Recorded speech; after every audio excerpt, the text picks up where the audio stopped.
Today we're going to focus on the populist and the progressive reform movements of the late 19th and early 20th centuries.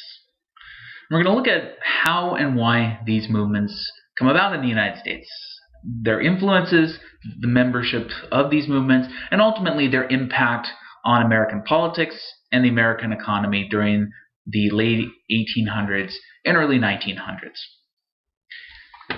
Reform movements in the United States really begin to become important and influential in the second half of the 19th century, particularly in the decades after the Civil War. There have been reform movements prior to the Civil War that had focused on issues like slavery, women's rights, and other particular issues like that. And they had gradually sort of faded away with the exceptions of the women's rights movement after the Civil War. But beginning in the decades following the Civil War, we see a renewed emphasis on social, economic, and political reform movements.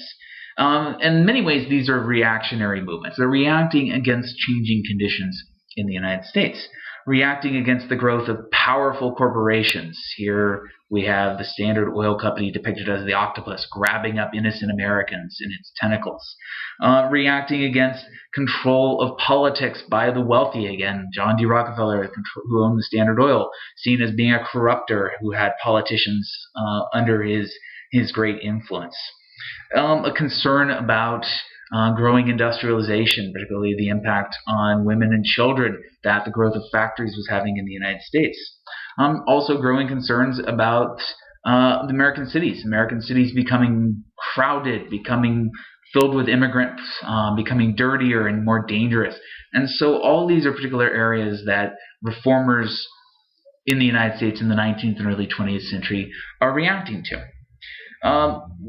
Reform movements, particularly the populist and the progressive reform movements, appealed to different segments of the American population. And they took very different approaches to addressing the social, political, and economic problems caused by industrialization, caused by changes in American political life, and of course caused by changes in American cities.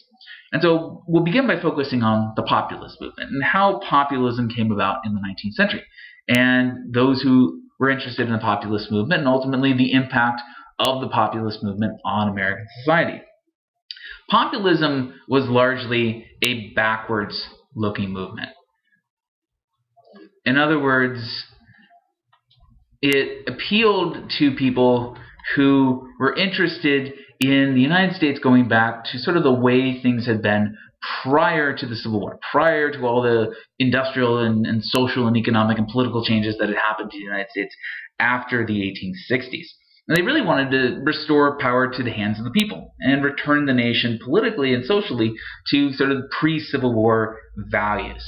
Primarily, populism drew support from farmers in the United States, especially in the Midwest and South, and to a limited extent industrial workers. But mostly it was a farming or a rural movement in the South and in the Midwest.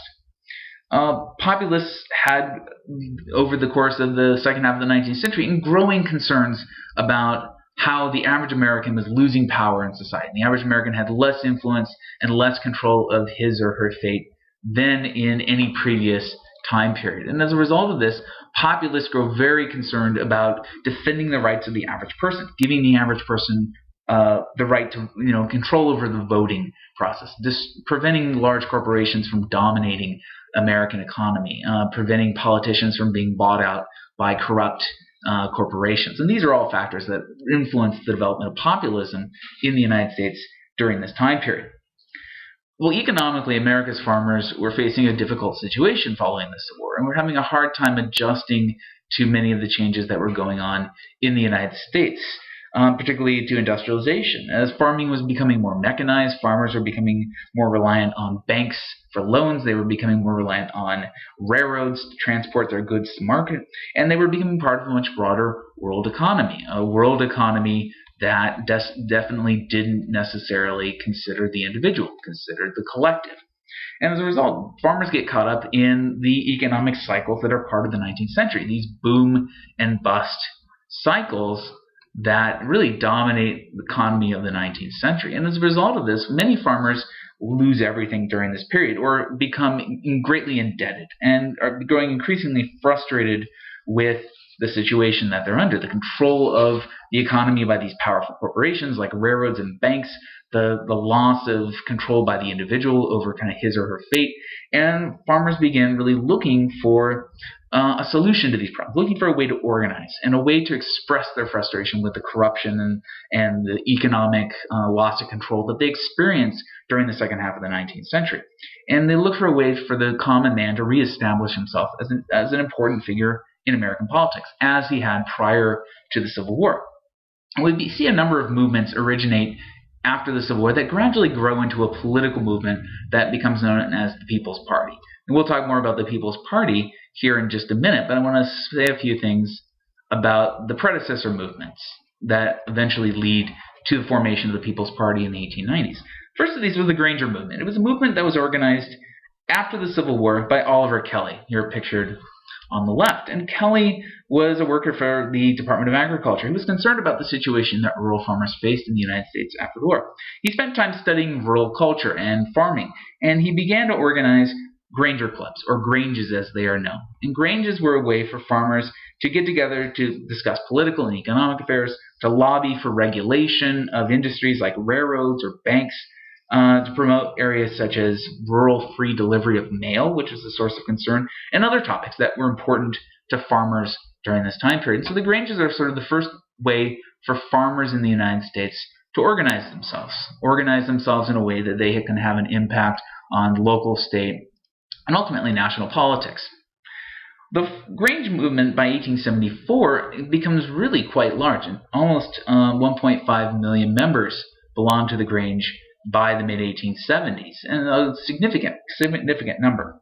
But the Grange itself begins to decline in the 1880s as a result of a number of factors, including financial mismanagement, disorganization because of the rapid growth in the 1860s and 70s.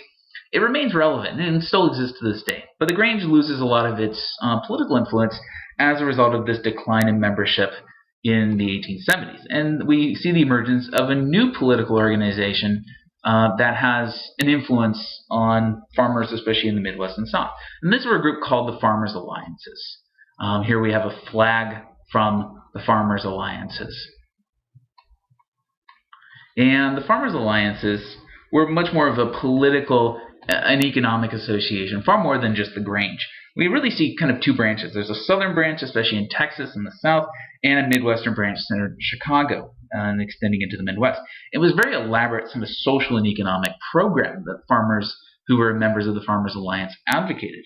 They wanted the federal government to create a system of warehouses that would allow farmers to actually store grain in these warehouses and then get loans against the value of their grain. They called this the sub-treasury plan. It was an idea that would allow farmers to not have to depend on large corporations to store their grain for them to then market and sell their grain, and would allow farmers to have more economic control over the process of farming and be able to hopefully make more money in the process.